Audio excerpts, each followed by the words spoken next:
I'm Jarisar. With me is Jay Morrow. Take it away, my friend. Absolutely, guys. Quick transition, but I like the music. So, spawning down here in the bottom left corner of Daybreak, we do have Acer Scarlet as our purple Zerg.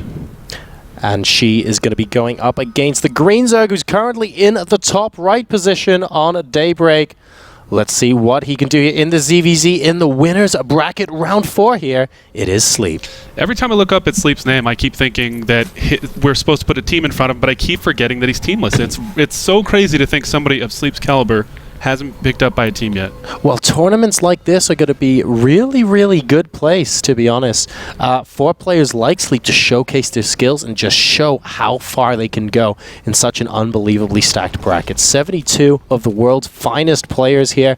We've seen some crazy big names get knocked completely out of the tournament in the lower bracket, round 2, 3, 4, like really early on in the tournament here. Crazy times, and nothing better, really, to get your name out there than to just keep winning. And unfortunately, we just heard that MMA was eliminated. How depressing is that? Oh, wow. MMA has been eliminated as well? This is one of the first winners round games we've casted in a while. Actually, this is winners round 4. Both these players have gone this far on. I mean, Sleep, somebody who has always had really, really high expectations to him, is doing very, very well at this tournament so far.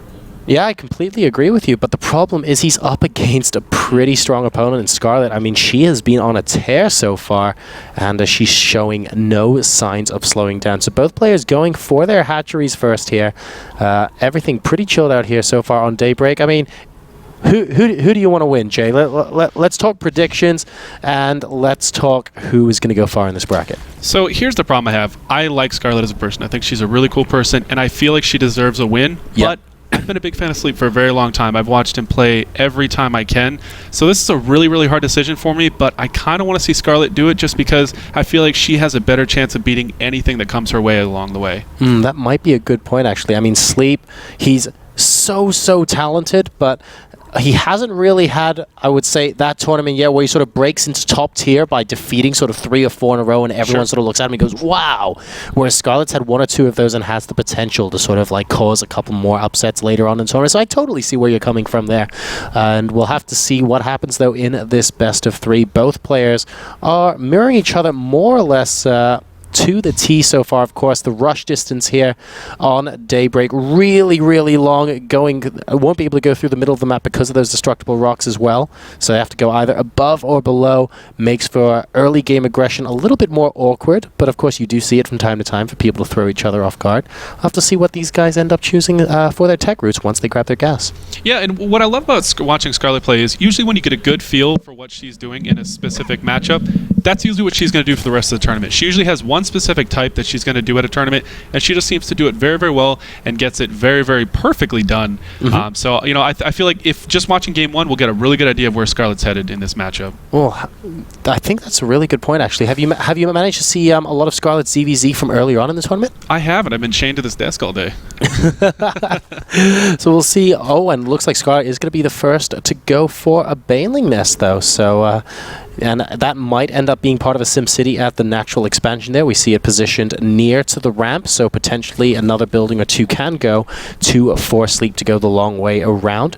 And Sleep is not getting a Baneling Nest of his own, so it's not exactly something slightly later or anything like that. He, in fact, is going to be going straight for his Roach Warren. Ooh, kind of an interesting matchup here. Usually, you know, I don't want to say usually, but more than the average right now, I'm actually seeing a lot of Baneling play from a lot of players. They're going hatch first, getting a decent amount of gas, and then going for the Banelings defensively, and then transitioning up. But actually, Scarlett, she's getting her second gas geyser, and there's her lair at the 5-minute and 51-second mark.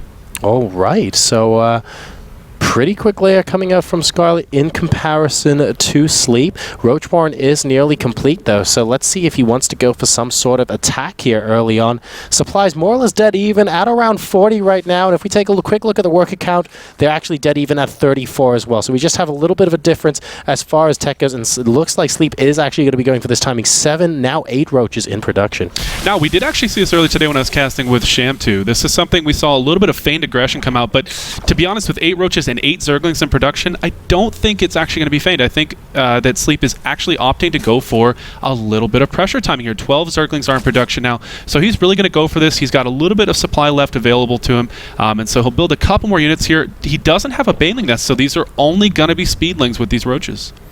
Oh, we'll see. Oh, wow, that's a decent army there, actually. Is Sleep going to drone behind this? It looks like he is at the moment, or is he going to be trying to pour more and more Zerglings into Scarlet, starting approximately a metric ton of Spine Crawlers as soon as she sees that aggression coming in. Now Sleep moving in with the Lings, trying to get the Spine Crawlers to cancel. Defensive Baneling from Scarlet, taking out a decent number of them, but here comes Sleep with the rest of his army. The Roach is now moving up the ramp. Is it going to be enough? There's Scarlet rallying a decent number of Lings out, and I think Sleep is going to be pushed back. Yeah, I think Scarlet did a really good job there holding off. She needed 10 seconds to her life, and she definitely made it there. Scarlet with the Spire on the way, it looks like Sleep going up to lair, going up to a third hatchery, and grabbing 3 gas geysers at the same time. So Sleep definitely knowing how to follow this up. This was not an all-in by any means, and so this is going to be kind of interesting. It looks like he's going to continue with the Roach tech for a little bit longer. But now Scarlet, of course, with that significantly earlier lair, obviously Sleep tried to go for a little bit of a timing there, didn't quite get that to work out, and as a result, Scarlet already has a Spire about halfway complete, and Sleep's going for a third. This could be great for Scarlet. This counterattack might end up doing a bit of damage. The Roaches, though, they're in time. Once the Mutas get there, though, I think Scarlet's going to have an excellent time being able to basically bat Sleep around for a little while because his lair's so late. And what I love about Scarlet's defense there, what did she build? She built Spine Crawlers. They only cost minerals, so now she has 750 gas banked up that she's going to be able to pour all of it into Mutalisk and be able to harass Sleep very, very hard. And, you know, of course, I don't think Sleep has scouted anything as of yet. As far as the Spire goes, no, he has not. So this is going to come to a complete surprise to him. Oh, and yeah, let's see. A second round of Roaches popping in, but the problem is the Spire is now completing. Scarlet should be able to start. Look at that, 8 Mutas already on the way. So she should be able to come in and defend against this Roach push if she decides, or she could attempt to go straight into the main base. Now, we do have 3 Spore Coils and a Hydralisk coming out from Sleep, so the correct, appropriate response to this from Scarlet. Will she be able to defend? We'll find out in just a moment. It looks like the third is definitely going to be cancelled. The Mutas cannot get out in time. It looks like the Zerglings are going to get up from the main here. Are they going to do any damage? It doesn't matter. They already see what they need to see. The Mutalisks are on the field. Are they going to target down the Queen? They are not going to be able to. And it looks like the third was destroyed, maybe? I didn't see the cancel on it. There wasn't a drone left over, but it looks like regardless, the third has been stopped. It looks like we are getting the Hydralisk upgrade, and 9 Hydras are in production. Yeah, that's, wow, going up to 11 as well. So Sleep really wanting to make sure that these Mutas get absolutely no damage done. Hydra's going to be a big part of his army composition here. Scarlet, though, transitioning out of these Mutas, we can see that she has gone for that infestation pit. And Sleep's used a lot of gas on these Hydras, don't forget. Does Sleep actually have an infestation pit down? He does not that I've seen so far. And I actually really like this transition from Scarlet, as you were talking about, going straight into Infestors. I feel like that's something that a lot of players do mistakenly, is they opt to just sit on one tech for too long, and then they get stuck on it. Sure. And they overinvest into it, putting 1,500 gas into it. But Scarlet, she's just going to go straight over to Pathogen Glands, go back to her ranged upgrades, and start going for the Roach Infestor play. That's a great point, and she's actually going to be ahead as far as those upgrades are concerned very shortly indeed. Pathogen Glands already about a third of the way complete, so she will be able to start Infestor production after this next round of drones. We've got +1 in Glare Reconstitution coming up. Sure, we have the higher DPS as far as Sleep is concerned because he has got those Hydralisks, but Hydras are very squishy units, man, and Fungal's kind of useful.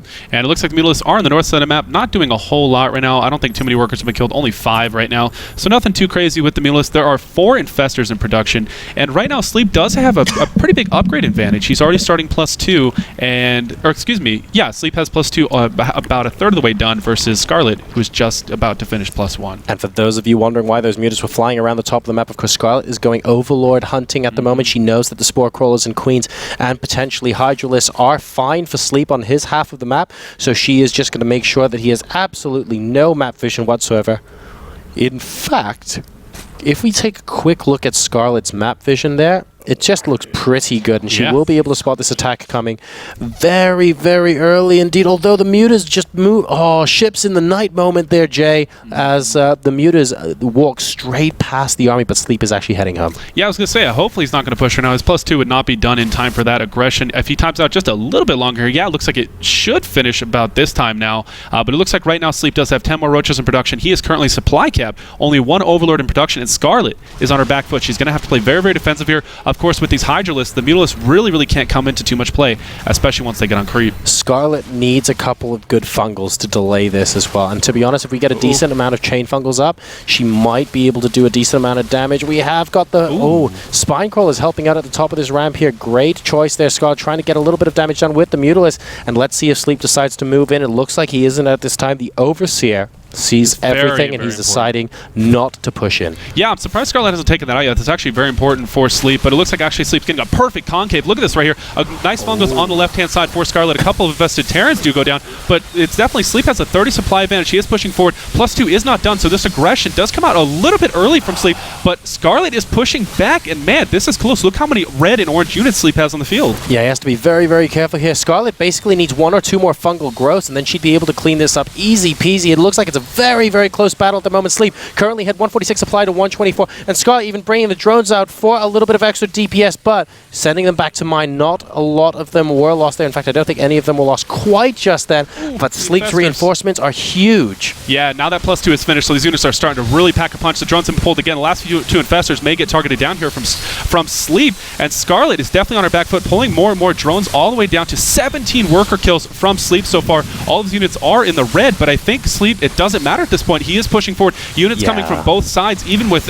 a bit of a move command there. I think he may just kill the third off here. That was very close in that initial engagement, but Sleep opting not to drone behind it, continuously producing more units, and that's what made the difference, Jay, in the second push. Burrowing to regain hit points on those roaches as well. Great choice there. Scarlet defended so well in the first push. Those fungal growths did unbelievably immaculate job of staying at the execution of the third base potentially, but then the follow-up from Sleep was just a little bit too strong, and Scarlet's infestors by that point didn't have the energy they needed. Yeah, and here comes one final blow from Sleep. He's actually going to push forward here. +2 is just about done for Scarlet, but it is not going to make it in time. I think Sleep is just going to overpower his opponent right now, and it looks like the Spinecrawlers are not going to finish. There's the GG from Scarlet, and wow, man, that was so dominant fashion for Sleep. Yeah, it really was. I mean, Scarlet opened the game with those mutas. We saw that, and she actually didn't get to do too much done with them, I have to say.